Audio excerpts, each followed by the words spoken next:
Audio Jungle.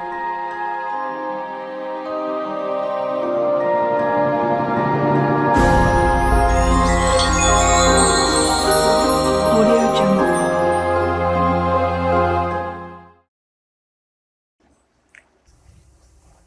Assalamualaikum warahmatullahi wabarakatuh. Alhamdulillahirabbil alamin. Wa bihi nasta'inu ala umuri dunya waddin. Asyhadu alla ilaha illallah wahdahu la syarikalah wa asyhadu anna Muhammadan abduhu wa rasuluh la nabiyya ba'dah. Allahumma shalli wa sallim wa barik ala nabiyyina Muhammad wa ala alihi washabihi ajmain wa ba'd. Sahabatku sekalian, bertemu kembali dalam agenda Ramadan bersama Lazizku. Kesempatan kali ini saya akan mengajak sahabat sekalian untuk memahami hakikat dari musibah dan bagaimana kita tetap bisa bersyukur, bahkan meningkatkan syukur kita di tengah musibah. Di antara hal yang harus sangat kita pahami bahwa orang-orang yang beriman itu mereka memiliki kebahagiaan yang hakiki. Dari mana mereka bisa mendapatkan kebahagiaan? Allah SWT menyatakan, Kul bifadlillahi wa birahmatihi fabidzalika falyafrahu huwa khairun mimma yajma'un. Katakanlah, bifadlillah, dengan karunia Allah, wa birahmatihi, dan dengan rahmatnya Allah, fabidzalika falyafrahu, hendaknya dengan karunia dan rahmat Allah itu mereka berbahagia. Huwa khairun mimma yajma'un, itu lebih baik daripada apa yang mereka kumpulkan. Sahabat sekalian, orang-orang beriman itu berbahagia adalah dengan karunia dan rahmatnya Allah SWT. Bifadlillah wa birahmatihi, itulah yang menyebabkan orang beriman itu berbahagia. Nah, apa yang dimaksud dengan fadlullah, pemberian dari Allah? Para ulama sebagiannya menyatakan bahwa di antara pemberian karunia Allah dan rahmat Allah yang paling agung adalah diturunkannya Al-Quran. Nah, ketika kita mendapatkan Quran itu mendapatkan kebahagiaan. Demikian pula dalam kehidupan sehari-hari, apa yang Allah berikan kepada kita, pada dasarnya itu adalah karunia dan rahmat Allah yang tidak terhingga kepada kita semuanya. Seperti ketika kita mendapatkan bulan Ramadan, di mana bulan ini dinyatakan sebagai bulan yang penuh dengan ampunan, bulan yang penuh dengan rahmat, bulan yang di dalamnya pintu-pintu surga dibuka dan pintu-pintu neraka ditutup, setan-setan dibelenggu. Itu adalah rahmat dan karunia yang luar biasa dari Allah SWT. Oleh karena itulah kita berbahagia dengan ini semuanya. Nah, termasuk ketika mendapatkan musibah, kenapa bisa berbahagia di tengah musibah? Allah SWT telah menyatakan bahwa orang-orang yang dia bisa bersabar atas musibah itu baginya pahala yang sangat besar. Walanabluwannakum bisyai'im minal khaufi wal ju' wa naqsim minal amwali wal anfusi was samarat wa basyiris sabirin alladzina idza asabathum musibah qalu inna lillahi wa inna ilaihi rajiun. Ulaika alaihim sholawatu mir rabbihim wa rahmah wa ulaika humul muhtadun. Sahabat sekalian, di dalam ayat ini dinyatakan bahwa manusia pasti akan diuji. Wala nabluwannakum bisyai'in, sesuatu ujian kepada kita dari rasa ketakutan, rasa kekurangan, apapun ujian-ujian yang Allah berikan kepada kita. Lalu kemudian kita bisa istirja, merasa bahwa ini semuanya adalah dari Allah. Karunia Allah yang luar biasa adalah bahwa kita diuji. Karena ini menandakan bahwa Allah memberikan kasih sayangnya kepada kita. Kita istirja, inna lillahi wa inna ilaihi rajiun. Kalau kita bisa istirja, kita menyerahkan semuanya kepada Allah SWT. Apa yang Allah berikan kepada kita? Ulaika alaihim sholawatu mir rabbihim wa rahmah. Mereka itu orang yang diuji, orang yang dapat musibah, kemudian mereka bisa istirja, menyerahkan semuanya kepada Allah SWT.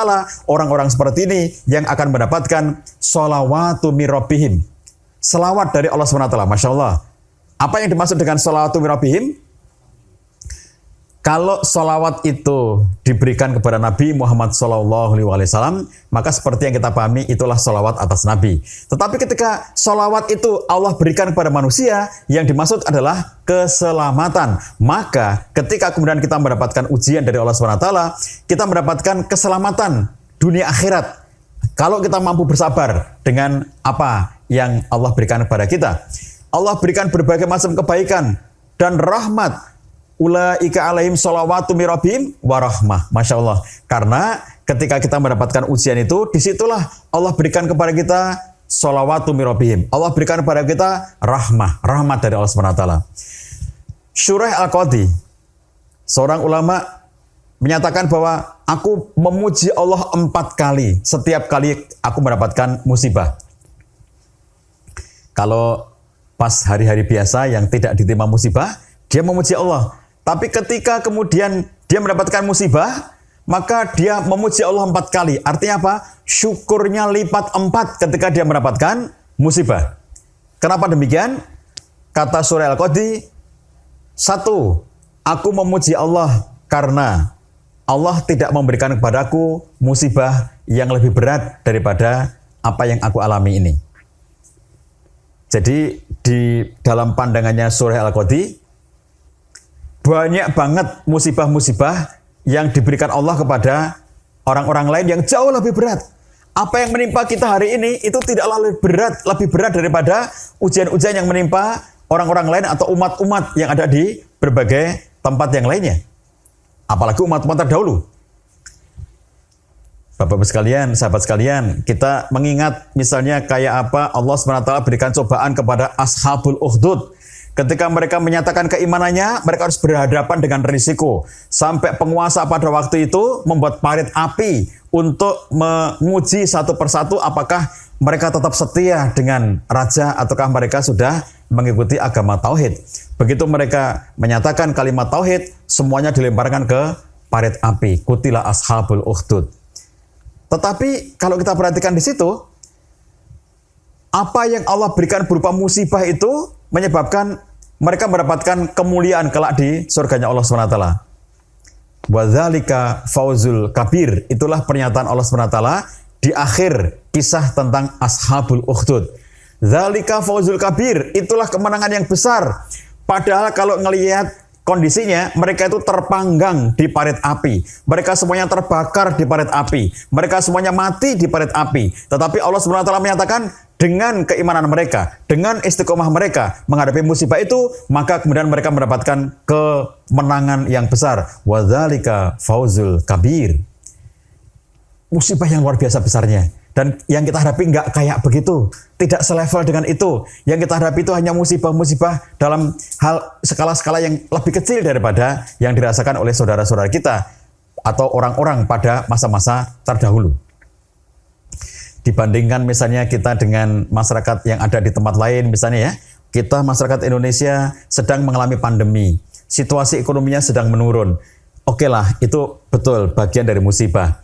Tapi kalau kita memperhatikan misalnya saudara kita di Palestina, mereka juga kena musibah yang sama, yaitu pandemi corona, karena corona ada di mana-mana. Yang kedua, mereka juga problem dengan ekonomi, karena situasi corona menyebabkan problem pada sisi ekonomi juga meluas di seluruh dunia.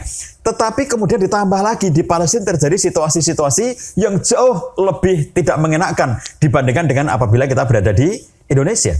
Itulah sebabnya maka surah Al-Qadhi mengatakan, aku bersyukur kepada Allah, memuji kepada Allah bahwa aku tidak diberikan ujian yang lebih berat daripada ini. Jadi apa yang dirasakan oleh surah Al-Qadhi itu masih lebih ringan dibandingkan dengan orang-orang lain yang pernah ditimpa musibah-musibah yang berat. Nomor 2, kata surah Al-Qadhi, aku memuji kepada Allah SWT karena dengan musibah yang Allah berikan kepadaku ini, maka aku bisa bersifat sabar. Aku akan berlatih sabar, aku akan bisa bersikap sabar atas musibah ini. Dan kalau aku bisa bersikap sabar atas musibah ini, maka Allah akan berikan kepadaku pahala yang tidak terbatas. Innama yuwaffas sabiruna ajruhum bighairi hisab. Sesungguhnya Allah akan memberikan balasan kepada orang-orang yang sabar itu dengan balasan yang bighairi hisab, yang tidak ada batasnya. Ada di antara amal-amal kebaikan manusia yang satu amal, satu kebaikan dibalas dengan 10 pahala. Ada yang dibalas dengan 70 pahala. Ada yang dibalas dengan 100 pahala. Ada yang dibalas dengan 700 pahala. Tetapi kalau sabar, nilai dari kesabaran itu bighairi hisab. Allah memberikan balasan yang nggak dihitung lagi. Allah ngasih balasan yang nggak lipatnya itu nggak cuma 100 kali atau 700 kali atau berapa ribu kali, nggak dihitung lagi. Itulah pahala kesabaran yang luar biasa. Jadi ketika ditimpa musibah, kata surah Al-Qadhi, aku memuji kepada Allah SWT, dengan musibah ini aku bisa bersikap sabar, yang dengan sabar itu aku mendapatkan balasan yang tidak terhitung, tidak terhingga dari Allah SWT. Yang ketiga, kata surah Al-Qadhi, aku memuji kepada Allah SWT, karena melalui istirja ini, melalui musibah ini aku bisa istirja kepada Allah SWT. Karena Allah berikan kepadaku musibah, maka aku bisa berlaku istirja, yaitu mengungkapkan inna lillahi wa inna ilaihi raji'un. Setiap kali kita mendapatkan musibah, bukan hanya kematian, kita mengatakan inna lillahi wa inna ilaihi raji'un. Kita semuanya dari Allah dan kita semuanya akan kembali kepada Allah. Kenapa hal ini penting? Karena para ulama menjelaskan kalimat istirja adalah kalimat yang hanya Allah berikan kepada Nabi Muhammad SAW dan umatnya Nabi Muhammad SAW. Kalimat istirja adalah kalimat yang belum Allah berikan kepada nabi-nabi sebelumnya, belum Allah berikan kepada nabi-nabi terdahulu.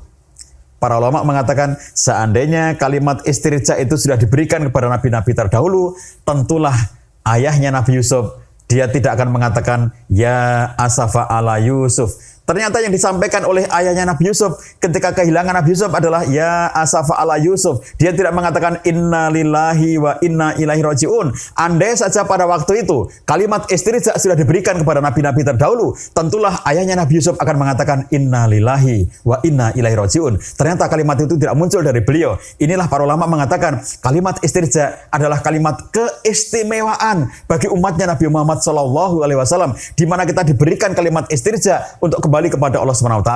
Maka kata surah Al-Qadhi, aku memuji kepada Allah karena dengan musibah ini aku bisa istirja, dan istirja adalah kalimat kemuliaan bagi umatnya Nabi Muhammad SAW yang tidak pernah diberikan kepada umat-umat sebelumnya. Yang keempat, kata surah Al-Qadhi, aku memuji kepada Allah karena musibah ini menimpa hanya pada duniaku, tidak menimpa pada agamaku. Kalau kita sedang mendapatkan musibah pandemi, kita mendapatkan musibah banjir, kita mendapatkan musibah gempa, itu urusan dunia. Rumah roboh, urusan dunia. Rumah kita kerendam banjir, urusan dunia. Rumah itu urusan dunia. Tetapi tidak menimpa urusan agama. Apa musibah agama itu? Misalnya orang-orang yang kemudian mereka menjadi murtad. Mereka menjadi mengingkari Allah SWT. Orang-orang yang kemudian menentang dan memberikan perlawanan kepada Allah SWT. Itulah musibah pada agama. Orang yang tidak bersyukur, orang yang tidak bisa tunduk kepada Allah SWT, orang yang setelah dia mendapatkan berbagai musibah, malah kemudian dia menjauh dari Allah SWT, itulah musibah pada agama. Dan alhamdulillah, aku bersyukur pada Allah, kata surah Al-Qadhi, bahwa musibah ini tidak menimpa agamaku. Ini hanya menimpa urusan-urusan dunia saja, tidak menimpa agama. Jadi oleh karena itu aku bersyukur karena apa yang Allah berikan kepadaku tidak sampai menyangkut urusan-urusan agamaku. Ini hanya urusan-urusan duniaku. Masya Allah, sahabatku sekalian yang dirahmati Allah SWT. Jadi inilah mengapa kita bisa bersyukur meskipun menghadapi musibah. Karena kesyukuran yang kita lakukan ini benar-benar ada hal yang sangat istimewa di balik musibah yang menyebabkan kita bisa selalu bersyukur terhadap musibah-musibah itu. Sebagaimana ungkapan surah Al-Qadhi bahwa dia lipat 4 syukurnya justru setelah mendapat musibah. Karena Allah telah menyatakan ulaika alaihim sholawatu mirobihim. Kalau dapat musibah dan bersabar, sholawatu mirobihim, sholawat dari Allah SWT untuk mereka yang bersabar atas musibah itu. Warohmah, dan rahmat dari Allah SWT. Kita tahu bahwa orang yang kelak akan masuk ke dalam surga bukan karena banyaknya amal kita, ya, tetapi karena Allah memberikan rahmat kepada kita sehingga kita bisa masuk ke dalam surga. Itulah sebabnya kendati pun mendapatkan musibah, tetap bertambah syukur kita karena Allah berikan rahmat kepada kita, Allah berikan ampunan kepada kita, Allah berikan sholawat kepada kita, sehingga kemudian kita bisa menjadi orang yang semakin baik ke depan kita, dunia maupun akhirat kita. Billahi taufiq wal hidayah. Assalamualaikum warahmatullahi wabarakatuh.